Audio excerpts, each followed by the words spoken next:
வணக்கம் நண்பா. இந்த வீடியோ பதிவில் நம்ம என்ன பார்க்க போகிறோன்னா, ஒரு ஃபோட்டோஷாப்பில் இருக்கக்கூடிய டூல்ஸ் பாக்ஸில் இருக்கக்கூடிய ஒவ்வொரு டூலை பற்றி தான் எக்ஸ்பிளைன் பண்ண போகிறேன். ஃபஸ்ட்டு நான் டூலை பற்றி எக்ஸ்பிளைன் பண்ண போகிறேன்.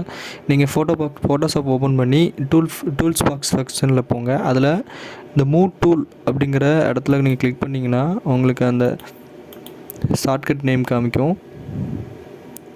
டூலோடைய ஷார்ட்கட் நேம் வந்து டூலோடைய ஷார்ட்கட் நேம் வந்து இந்த டூல் வந்து ஃபோட்டோஷாப்பில் மிகவும் முக்கியமான ஒரு டூல். இந்த டூல்ஸ் இல்லைனா நம்ம எந்த ஒரு ஒர்க்குமே பண்ண முடியாது. எல்லா விதமான ஒர்க்குக்கும் இந்த டூல் வந்து கண்டிப்பாக தேவைப்படும். முக்கியமான டூலில் இந்த டூல் தான் ரொம்ப முக்கியமான டூல். இது எப்படி ஒர்க் பண்ணுறது அப்படிங்கிறத நான் சொல்கிறேன். ஒரு பிக்சர் ஓப்பன் பண்ணி வச்சுக்கோங்க.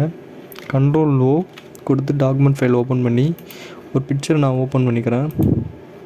ஓப்பன் பண்ணதுக்கப்புறம் ஒரு நியூ டாக்குமெண்ட் ஓப்பன் பண்ணிக்கோங்க. அதை நியூ டாக்குமெண்ட்னால் வேறு ஒன்றும் இல்லைங்க, நியூ லேயரை க்ரியேட் பண்ணிக்கோங்க. இப்போ நான் வந்து 10க்கு 10 இல்லாட்டா தம்ப்லைன் வைப்போம் இல்லையா, தம்ப்லைன் வைக்கக்கூடிய சைஸை நான் கிளிக் பண்ணிக்கிறேன். கிளிக் பண்ணிட்டு இதை நீங்கள் செலக்ட் பண்ணி வச்சுக்கிறேன். இதை நான் லைட்டாக சுருக்கிக்கிறேன்.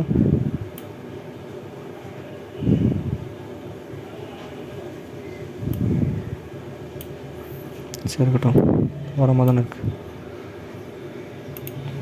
இந்த நியூ லேயரில் இந்த ஃபோட்டோவை எப்படி ட்ராக் பண்ணுறாங்கன்னு பாருங்கள். டூலை யூஸ் பண்ணி டூலை நம்ம செலக்ட் பண்ணிக்கிட்டோம். செலக்ட் பண்ணதுக்கப்புறம் இந்த ஃபோட்டோவை கொண்டு வந்து இந்த நியூ லேயரில் புதுசாக ஓப்பன் பண்ண நியூ டாக்குமெண்ட் அப்படின்னு சொல்லுவாங்க இல்லையா, அதில் எனக்கு ட்ராக் பண்ணுறேன். இந்த பிக்சர் வந்துருச்சு.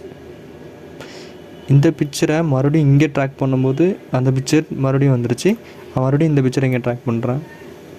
அது மாதிரி மறுபடியும் இந்த பிக்சரை இங்கே ட்ராக் பண்ணுறேன். இப்படி எத்தனை முறை நம்ம ட்ராக் பண்ணுறோமோ அத்தனை முறையும் நம்மளுக்கு டூப்ளிகேட் லேயரும் காப்பி பண்ணி கொடுத்துக்கிட்டே இருக்கும். இது டூலோடைய வேலை. பார்த்தீங்களா, ஒவ்வொரு முறையும் நான் காப்பி பண்ணும்போதும் டூப்ளிகேட் லேயரை காப்பி பண்ணி கொடுக்கு. அது மட்டும் இல்லை, இது நம்ம ட்ரான்ஸ்ஃபார்ம் டூலை வச்சு நம்ம சுருக்கிக்கலாம்.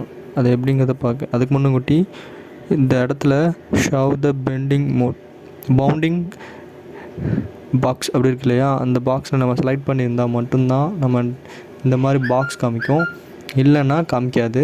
இப்போ பாருங்கள், இப்போ Ctrl+D அமைக்க கூட இந்த பாக்ஸ் நீங்கள் வர வைக்கலாம். இதை இப்படி சுருக்கிறதுக்கு கூட அந்த டூல் தேவைப்படும். இங்கே பாருங்கள், அவ்வளோதான், டிக் பண்ணிக்கிறேன்.